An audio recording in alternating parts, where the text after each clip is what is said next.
I hadn't seen her in years. My daughter, the one I raised with nothing but love and sacrifice. Watching her grow from a shy, uncertain girl into the powerful businesswoman she had become was one of my proudest achievements. She built an empire from scratch, and I'd always supported her from afar, believing that one day she would invite me into her world. So when I finally decided to visit, I expected nothing more than a warm hug, maybe a few laughs, and a sense of closeness we'd lost over time. But as I stepped into her mansion, something felt off. The grand entryway, with its marble floors and sparkling chandeliers, was impressive, no doubt. But it wasn't the space that caught my attention. It was the distance, the coldness in the air between us. "Mom, you made it." Her voice was warm at first, but I didn't miss the way her eyes darted briefly to her phone, even as she greeted me. "Of course, darling. I wouldn't miss it for the world." I smiled, trying to hide the unease that bubbled up in my chest. She motioned for me to sit, her smile still there, but it didn't quite reach her eyes. "I'm so glad you came. It's been too long." I sat down carefully, taking in her house. It was all so perfect. Too perfect. Everything seemed arranged to impress. But something inside me said it was all a little too staged. I tried to shake the feeling, telling myself I was just overthinking. After all, she had always been a bit of a perfectionist. "So, how's work? How's everything?" I asked, hoping to start a conversation. "Busy as usual." She responded quickly, barely making eye contact. She shifted in her chair, her fingers tapping nervously on the edge of the table. "You know how it is. Lots of meetings, deadlines." I nodded, trying to fill the silence. "I'm sure you're handling it all just fine." Her smile faltered slightly. "Yeah, well, it's exhausting sometimes, you know?" I watched her closely now. There was something in her tone, something I hadn't heard before. She sounded tired, not just physically, but emotionally drained. I couldn't pinpoint it, but I pushed the thought aside. This was my daughter, after all. I hadn't seen her in so long. Perhaps I was just reading too much into things. "So, how's everything with, your life? Are you still seeing?" I trailed off, not wanting to be too nosy. She cut me off before I could finish, a little too quickly. "I'm fine, Mom. Really. Just focused on my career." The conversation stalled, and I could feel the silence pressing against us. I tried to keep things light. "I'm just glad to be here to see you doing so well. You've worked so hard." She gave a stiff nod, still not meeting my eyes. "Thanks. I appreciate it." I couldn't help but feel that there was something she wasn't telling me, something I wasn't quite seeing. Maybe I was being paranoid, but it felt like she was hiding something. Her phone buzzed on the table, and she glanced at it, her fingers itching to grab it. But she didn't. She left it there, half waiting for me to notice. I opened my mouth to say something, but before I could, she suddenly stood up, walking toward the other room. "I'm just going to grab something. Make yourself comfortable." I nodded, but as I watched her leave, my heart dropped. The warmth I had expected from this visit wasn't there. It was like she was a stranger. I sat alone, unsure of how to proceed. When she returned, her eyes were no longer avoiding mine, but the tension had only thickened. I smiled faintly, but it didn't feel right anymore. "Is everything okay?" I asked, a knot tightening in my stomach. She hesitated before answering, but it was too little, too late. "Yeah, everything's fine. I just have a lot going on. She said it casually, but the words felt hollow. The visit I had imagined, full of joy and rekindled connection, had slipped through my fingers. The distance was real, and now I realized it wasn't just the walls of her home that were cold. It was her. I sat there for a few more minutes, wondering if I had been wrong to hope for something I hadn't earned. And then I asked myself, had my daughter truly become the person I thought she was? Or had I just been too blind to see the truth? The questions were already piling up, but I didn't have the answers. Not yet. We sat down at the table, the fine china clinking softly as she poured the tea. It smelled just like it always did. Familiar, comforting. I had always enjoyed these little moments, sipping tea and chatting about life, the way we used to when she was younger. But today, something fell off. I smiled at her, hoping to bridge the gap that had quietly formed between us. So, tell me everything. How's work been? How's everything going with the business? I took a sip of my tea, watching her carefully. She barely looked at me as she answered. Busy as usual. Same old stuff. She stirred her tea, not meeting my eyes. I frowned slightly. That wasn't like her. When she'd first started her company, she'd been full of excitement when she talked about it. Her eyes used to light up. But now, there was only the faintest hint of disinterest, like she was just going through the motions. Is it really just same old stuff? I asked, trying to keep the tone light. I thought you were expanding. You've been working on a new project, haven't you? She shifted in her chair, her gaze flicking to her phone for a split second before she looked back at me. Yeah, well, it's been tough. Lots of pressure. But, nothing I can't handle. I nodded, not sure if I believed her.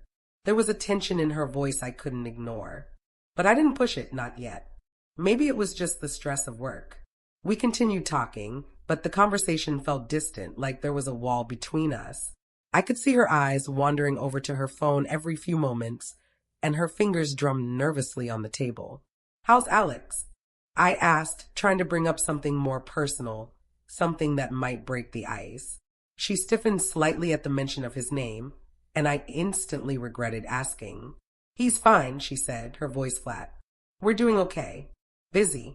I couldn't help but notice the way her eyes darted to the phone again. She didn't even try to hide it this time. Her attention was completely elsewhere. The feeling of unease in my chest grew, and I found myself staring at her, waiting for something more, something real. I tried to laugh it off, shifting in my seat. I can tell you're really busy today, I said, the words tasting bitter in my mouth. You're not even listening to me, are you? She blinked, looking up at me with wide eyes, clearly caught off guard. Of course I am, she said quickly, but the tension in her voice betrayed her. I didn't believe her. There was something wrong. I couldn't pinpoint it yet, but I felt it in the air between us. It wasn't just the distance of time that had changed us, it was something deeper. Something she was hiding. Her phone buzzed again. I saw the little light flicker on her screen, and this time, she didn't even bother to hide it. I could see her quickly glance down at it, her fingers pausing just long enough to check whatever message had popped up. My stomach twisted. I tried not to show it, but the discomfort was growing. Was I just being paranoid? Maybe it was just the way I was looking at things. But every time her attention drifted away from me, every time she checked her phone, I felt like she was slipping further and further away. Who's that? I asked before I could stop myself. Her hand froze mid-motion, and for a moment, she just stared at the phone in her hand. No one important, she said, a little too quickly. I wanted to press further, but I didn't. Something told me that if I pushed too hard, she might close off completely. I was already starting to feel the walls she'd built around herself. Still, I couldn't shake the feeling that something was happening. The conversation felt hollow, like she was saying what she thought I wanted to hear. She was pulling away, and I was powerless to stop it. As she turned to grab something from the counter, I caught a snippet of her phone conversation. Just enough to make my stomach churn. Yeah, I've got to get rid of her somehow. It's just too much of a burden. I froze, the blood draining from my face. Who was she talking about? I tried to tell myself I hadn't heard it right, that it was just a misunderstanding. But deep down, I knew what I had just overheard. She had been talking about me. My heart felt like it had dropped into my stomach. How could she? She was still standing by the counter, oblivious to the effect her words had on me. I took a shaky breath, trying to steady myself. I couldn't let her see how much it hurt. But it hurt. It hurt more than anything else. When she came back to the table, I didn't say anything. I couldn't. The words stuck in my throat, and the silence between us grew even more unbearable. She looked at me, her face a mixture of guilt and defensiveness. "Mom, are you okay?" she asked softly. I smiled, but it didn't reach my eyes. "I'm fine. Just tired, I guess." I wasn't fine, but I didn't know what else to say. The evening had gone from uncomfortable to unbearable. I had tried, really tried, to hold on to some semblance of warmth, to pretend that everything was fine. But the words, the coldness, everything kept pressing on me like a weight I couldn't shake off. I decided it was time to leave. I stood up slowly, my hands trembling as I gathered my coat. I think I should head home, sweetie, I said, my voice strained. Already? She asked, her voice too casual, almost relieved. I thought you'd stay a bit longer. I gave her a weak smile. I'm just tired, honey, but I'll visit again soon. You've been so busy lately. I don't want to take up too much of your time. I felt her eyes on me as I walked toward the door. There was no offer to walk me out, no more affection than the perfunctory goodbye. It was like she was happy to see me leave. I stepped into the hallway and reached for the door handle, but before I could open it, I froze. Her voice, sharp and low, filtered through the crack in the door. She was on the phone. I swear, I don't know how much longer I can keep dealing with her, she said, and I could hear the bitterness in her tone. She's like old baggage, you know? Always demanding attention, always needing something. I'm just so over it. I need her gone. My breath caught in my throat. My legs felt like they were made of lead, but I couldn't move. I didn't want to believe what I had just heard, but the words echoed in my mind over and over. Old baggage. Gone. It wasn't just my imagination. She was talking about me.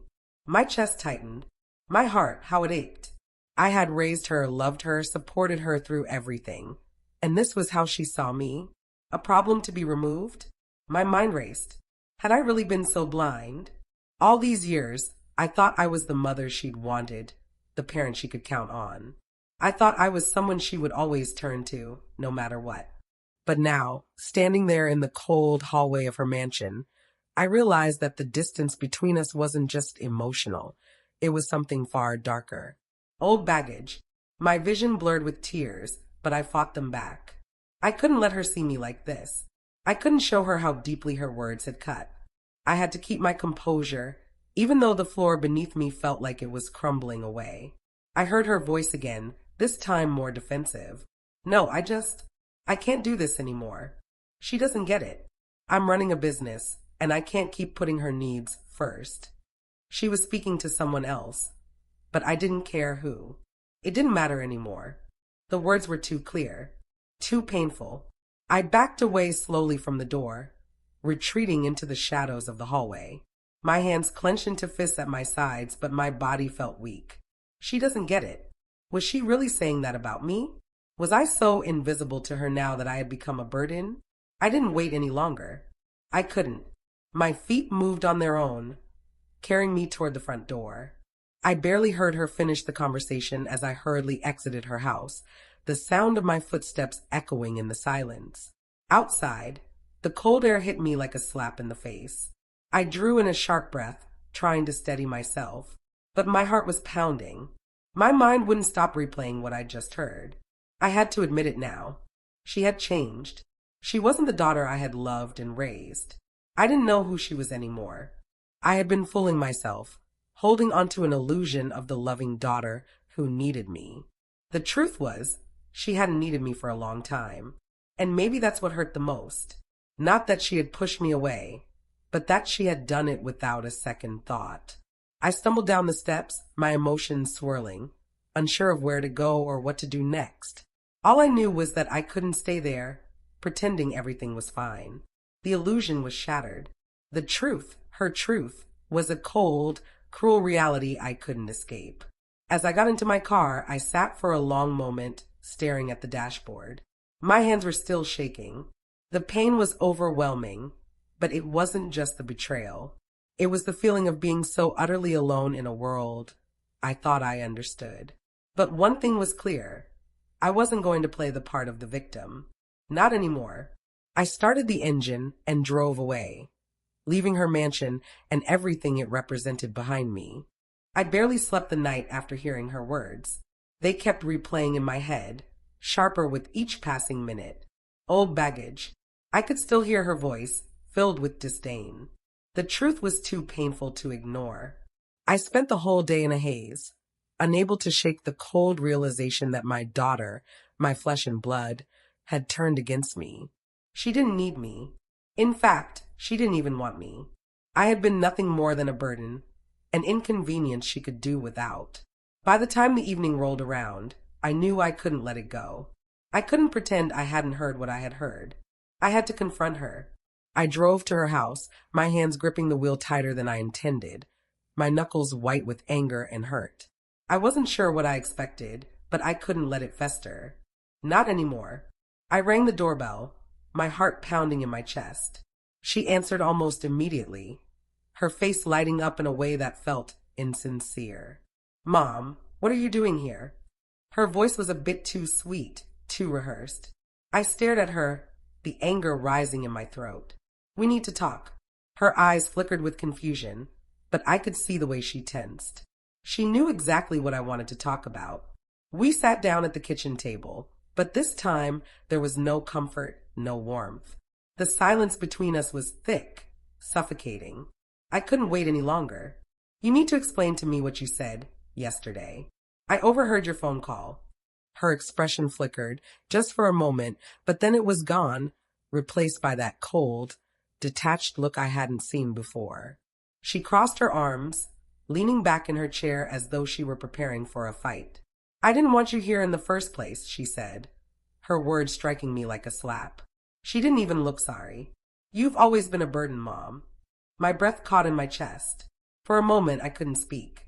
Her words reverberated in my mind, each one sinking in deeper than the last. A burden? I had given everything to raise her, to help her become the person she was today. And this was how she saw me. I shook my head, the sting of her words almost too much to bear. "How could you say that? I've always supported you, always been here for you. And this is how you repay me." She didn't flinch, didn't soften at all. "It's the truth, Mom. You just don't get it. I've built this life on my own, and it's hard. It's exhausting. I can't keep worrying about you too." Her words were cold, matter of fact, as though she were speaking to a stranger, not the mother who had given her everything. It was as if she was completely unbothered by the hurt she was causing me. I felt my chest tighten, the tears threatening to spill. But I refused to let them fall. Not in front of her. "So that's it then? You just decided I'm not worth your time anymore." She didn't respond right away. Instead, she looked down at her hands, her expression unreadable. For a moment, I thought maybe, just maybe, she'd soften, that there might be a hint of regret. But then she spoke again, and it shattered what little hope I had left. "Maybe you should just accept it, Mom. You're not the person I need anymore. I've moved on." I was speechless, my heart aching as her words hit me like a ton of bricks. She wasn't even pretending anymore. There was no pretense of love or care. She had cut me off completely. I stood up, my hand shaking.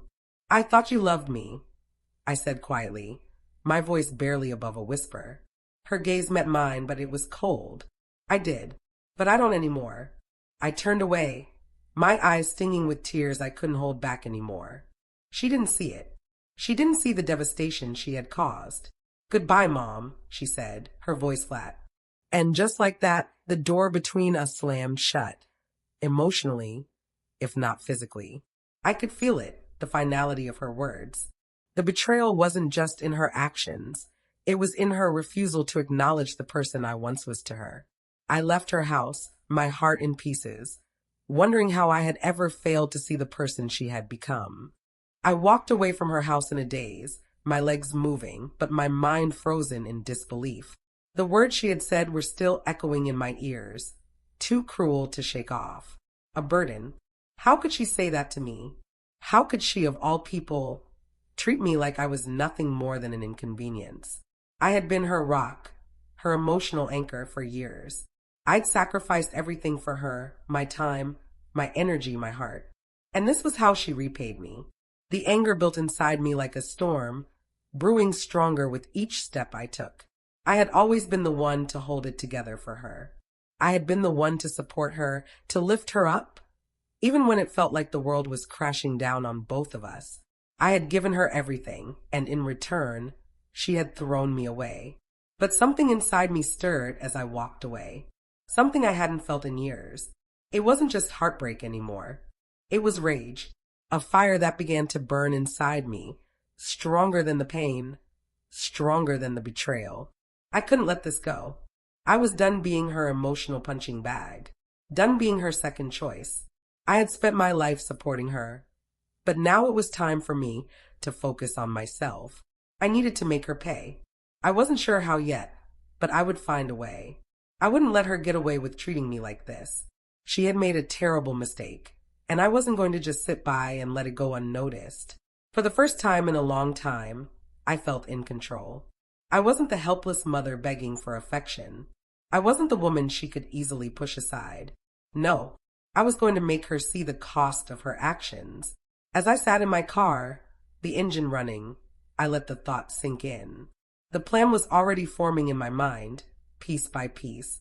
There were things I could do, things I had the power to do, that would make her realize the consequences of her cold, heartless words. She had crossed a line, and I wasn't going to let her forget it. I spent the next few days quietly observing, gathering my thoughts. I didn't want to rush into anything. Revenge, after all, was best served cold. I didn't need to make a scene. I didn't need to storm in and confront her again. I was smarter than that. I began looking at my own life, at the things I could change, the things I could use to show her just how wrong she was. I had worked hard for everything I had, even if it wasn't much. But now I was going to use what I had. I would find a way to make her see the damage she had caused. It wasn't going to be easy. I knew that. She was stubborn, proud, and too wrapped up in her own life to see how far she'd pushed me. But that didn't matter anymore. I wasn't going to beg for her love. I wasn't going to keep running to her when she decided to toss me aside. I had always been there for her. Now, it was time for me to be there for myself. The next time I saw her, I wasn't going to be the same. I would stand my ground, no longer the woman who needed her approval. I would be stronger, and I would make her understand.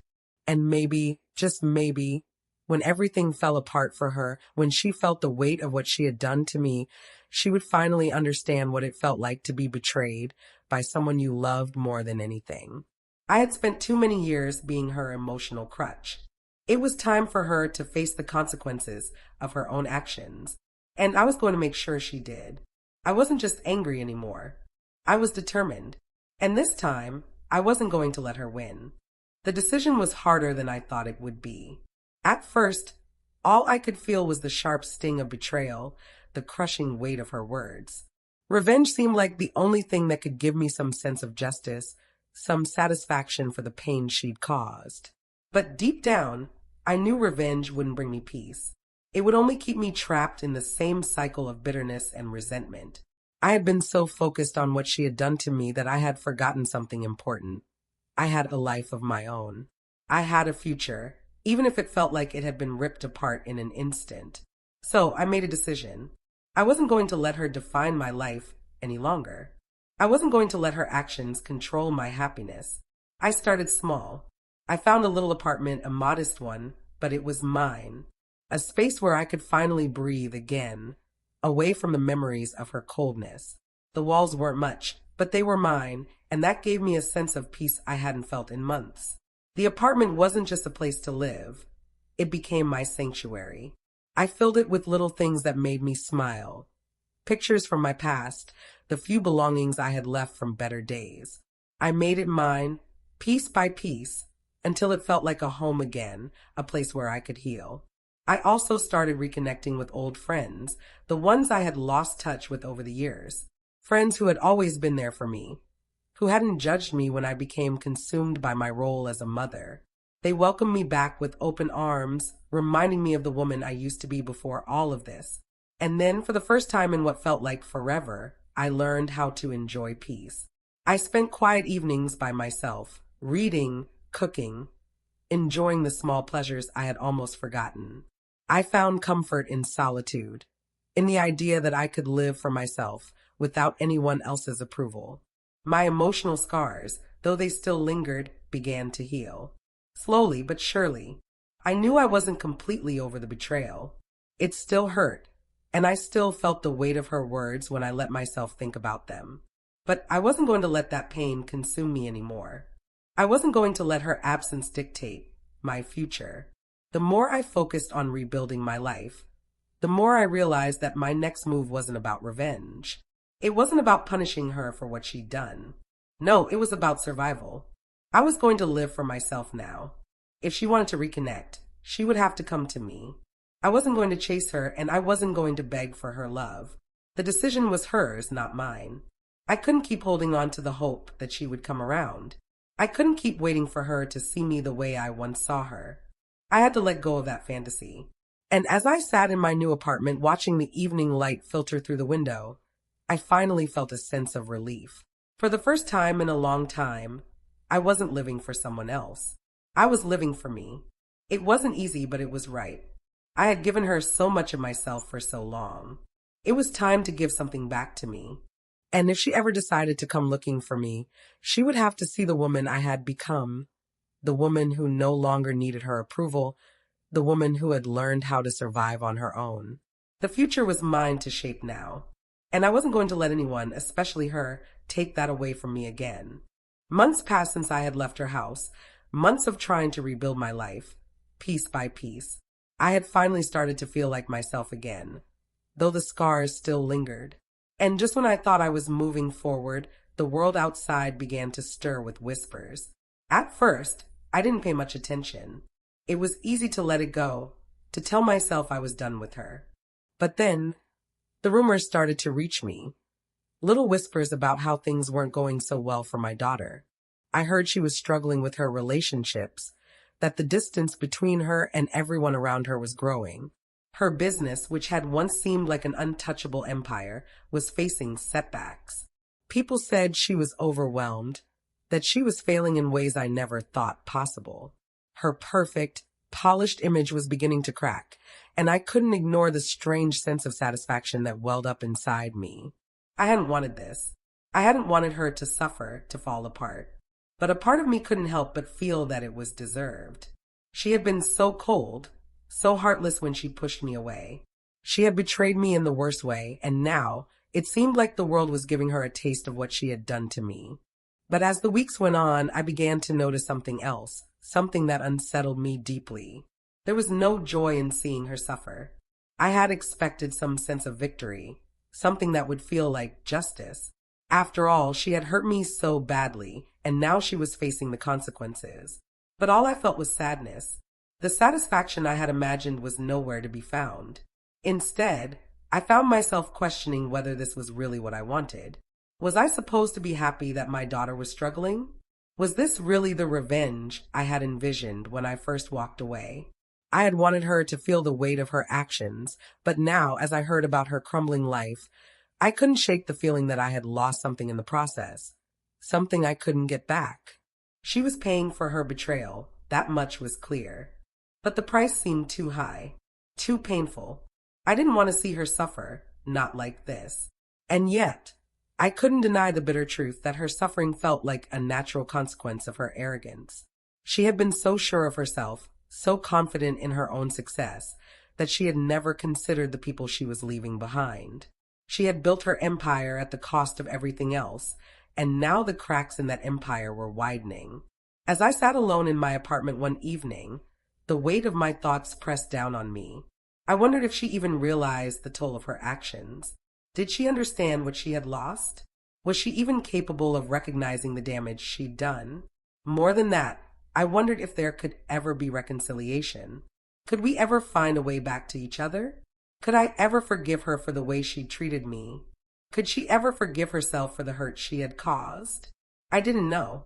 The answers seemed elusive, slipping through my fingers every time I tried to grasp them. The path ahead was unclear, and as I thought about her life unraveling, I realized that I was caught in the same uncertainty. Would I ever be able to truly heal if I kept holding on to the bitterness? Would she ever come to understand the depth of her betrayal? Or would she remain lost in her own world of pride and denial? I had no answers, only the quiet ache of wondering if the distance between us was permanent, if there was any way to bridge the gap that had grown so wide. All I knew was this. Her life was no longer perfect, and the world had a way of humbling even the most arrogant. But that didn't mean I was happy about it. I had always believed that love was the answer, that forgiveness could heal all wounds. But now I wasn't so sure. The more I saw her struggle, the more I realized that some things, some wounds, might never heal, and some relationships might never be restored. I wanted to believe that time would heal us both, but time seemed to be the one thing we no longer had. It had been a year since that fateful day. 1 year since I had walked out of my daughter's life. A year filled with silence, with my heart aching and healing in ways I never expected. I had built a life for myself, as small as it was, and I had found peace in the solitude I never thought I would embrace. But then, out of nowhere, I received a letter from her. The envelope was simple, the handwriting familiar but distant. I almost didn't want to open it. I had spent so long resenting her, burying the pain, letting time and distance do their work. But I couldn't ignore it.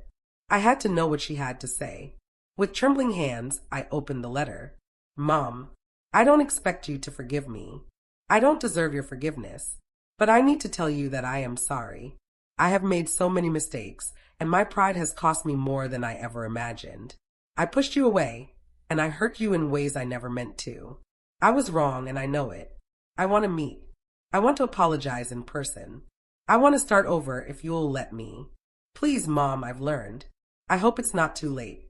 Her words hit me like a wave, crashing over the walls I had built around myself. She was sorry. She had acknowledged everything. Her mistakes, her pride, the hurt she had caused. She wanted to make it right. But as I sat there, holding the letter in my hands, my heart pounded painfully in my chest. A part of me wanted to forgive her, to embrace the possibility of healing. But another part of me, the part that still carried the weight of the past, felt like I was being asked to forget the pain, to let go of the hurt that had shaped me for so long. Could I really forgive her? Could I open my heart again after everything she had done? I had spent so long being angry, so long holding on to the belief that she had betrayed me beyond repair. But now, here she was asking for a chance, asking to start over. She had broken my trust, shattered my heart, but now she was standing at the door, waiting for me to decide whether I would let her back in. The weight of the past clashed with the possibility of healing. Forgiveness, I realized, wasn't just about her. It was about me, too. It was about whether I could let go of the anger and the hurt that had kept me tied to the pain for so long. But could I? I thought about the days I had spent mourning the loss of her, the days I had wasted on bitterness and resentment. I thought about the woman I had become in the process, stronger in some ways but broken in others. I had built a life for myself, but part of me was still missing her, still longing for the daughter I once knew. I sat there for what felt like an eternity, the letter crumpled in my hands. Part of me wanted to pick up the phone, to call her, to say yes. But another part of me was terrified. Terrified that this would be another false hope, another mistake I would regret. I didn't know if I could trust her again. I didn't know if I was strong enough to open myself up to the possibility of more pain. But the truth was, I didn't have to decide all at once. I could take my time. I could meet her and hear her out. I could see if there was a chance for us to rebuild what we had lost. My heart still ached. The wounds weren't gone, and they may never be. But I realized that forgiveness didn't mean forgetting. It didn't mean excusing what had happened. It meant moving forward, one step at a time. As I folded the letter and placed it on the table, I felt a strange sense of calm wash over me. I wasn't ready to forget everything, but I was ready to consider the possibility of healing. I couldn't say yes just yet, but I could say this: I was willing to try. And that, for now, was enough. We met at a small cafe in the corner of the city, a place that felt distant from the world we had once shared. The coffee smelled like it always had, the air filled with the murmur of quiet conversations. But all I could hear was the pounding of my own heart as I waited for her to arrive. When she walked in, my breath caught in my throat. It had been a year, but in that moment, she looked nothing like the woman I remembered. She was tired, worn, like someone who had carried the weight of their own mistakes for far too long. Her shoulders were slumped, her eyes tired, as if the world had taken more from her than she could give. She caught my gaze, and for a moment we just stood there, silently, as if the years between us were finally catching up. I couldn't help but notice the tears that glistened in her eyes. She looked like she had been crying for days, maybe longer. "Mom," she whispered, her voice trembling. "I'm so sorry. I was wrong. I never should have treated you like that. The words hit me harder than I expected. I had braced myself for this moment, but hearing her finally say it, hearing the sorrow in her voice, it cracked something inside me. She was here, finally admitting her mistakes, finally showing the remorse I had been waiting for. I looked at her, my mind racing, my heart torn between the years of pain and the vulnerability I saw in her now. She was no longer the confident, arrogant woman who had pushed me away. She was broken, regretful, and I could see it on her face, the guilt, the self-loathing, the desire for redemption. But as much as I wanted to take her in my arms, as much as I wanted to forgive her, something inside me pulled back. How could I forget what she had done? How could I let go of the years of hurt and abandonment? Could I just erase all the pain she had caused with a few simple words? "Mom, please," she began, her voice shaking as she sat down across from me. "I don't expect you to forgive me. I know I don't deserve it, but I need you to know how sorry I am. I've lost so much, and it's all because of my pride. I didn't realize what I had until I lost it." I stared at her, my heart aching.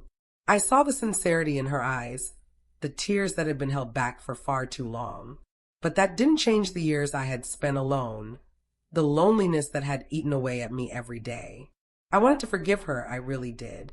But forgiveness meant facing the pain again, letting go of the walls I had built around myself. For a long moment, I didn't speak. I just stared at her, wondering if it was possible to forgive her, to let go of the past. Could I really allow myself to open my heart again? Was I strong enough to move beyond the anger, the betrayal? And then, as I sat there, it hit me. The answer wasn't about her, it was about me. I had spent so long holding on to the anger, to the hurt she had caused me, but that anger had started to control me.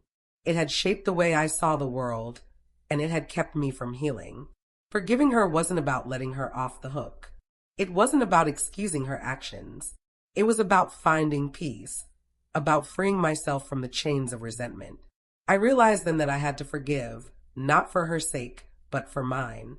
I took a deep breath, my hands trembling as I placed them on the table. "I don't know if I can forget what you've done," I said softly, "but I want to forgive you, for my own peace." Her face softened, and I saw the relief in her eyes. She didn't speak at first, just nodded, wiping away the tears. "I don't deserve your forgiveness," she whispered again. "No," I said, my voice steady. "You don't. But I deserve to move on." And in that moment, I realized that forgiveness didn't mean erasing the past. It didn't mean pretending the hurt never happened. It just meant letting go of its power over me. I didn't know what the future held for us, but I knew this. The decision to forgive was the beginning of my healing, not hers. And for the first time in a long time, I felt a sense of peace I hadn't known in years. The day we met in the cafe had been a turning point, but as I sat there watching my daughter's face soften with relief, I realized that the real work had only just begun. The words I had spoken, "I want to forgive you," were the first step, but they didn't erase the years of pain, the broken trust, the quiet, painful nights I had spent alone, wondering how we had gotten here. As we spoke, I could feel the weight of the past lifting ever so slightly. But it wasn't an immediate transformation. It wasn't the instant healing I had dreamed of when I first considered forgiveness. It was a process. "I'm sorry," she whispered again, her voice filled with sincerity. "I'll do anything to make this right." I nodded, my gaze steady. "I believe you, but forgiveness isn't about making things right. It's about moving forward." She looked at me, her eyes wide, a mix of gratitude and guilt. "I'm still not sure I deserve this," she admitted, her voice barely above a whisper. I gave her a small smile, the kind of smile that acknowledged how far we had come. "No, you don't. But that's not the point, is it?" She looked at me, processing my words, and for the first time, I saw the daughter I had once known, the one who used to be so full of hope, so willing to learn, the one who had lost her way, but now, in this moment, was beginning to find it again. I could feel the closure settling over me like a blanket, heavy but comforting. It wasn't just about her anymore. It was about me, about my journey, my healing. I had spent so many years trapped in my own bitterness, in my need for revenge, in my longing for something that could never be fixed. But today, I realized that my healing didn't depend on her. It depended on me. When we parted that day, there were no tears, no dramatic hugs.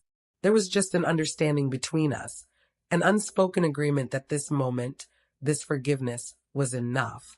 I guess this is it, she said quietly, standing up from the table. I hope we can find a way to rebuild what we had. I stood up as well, my heart calm, my thoughts clear. Thoughts clear. I don't know if that's possible, I said honestly. But I've forgiven you, and that's all I can do. Now, it's up to you to build your life. She nodded, a small, sad smile tugging at her lips. I'll try, Mom. I promise. As she turned and walked away, I stood there for a long moment watching her leave. I didn't feel anger anymore. I didn't feel the longing for the past that had plagued me for so long. All I felt was a quiet sense of peace. I had done the hard thing. I had chosen to forgive, not because she deserved it, but because I deserved to move on. The wounds would always remain. They were a part of me now, but I had learned how to heal. I wasn't sure what the future held. She was still on her own journey and I was on mine. There was no guarantee that we would ever find a way back to each other, but there didn't need to be. What mattered now was that I was no longer shackled by the past. The road ahead was uncertain, but for the first time in a long time, I knew that whatever came, I would face it on my own terms. I walked away from the cafe, my steps light, my heart lighter. The future wasn't a promise. It was a choice, and I had chosen peace.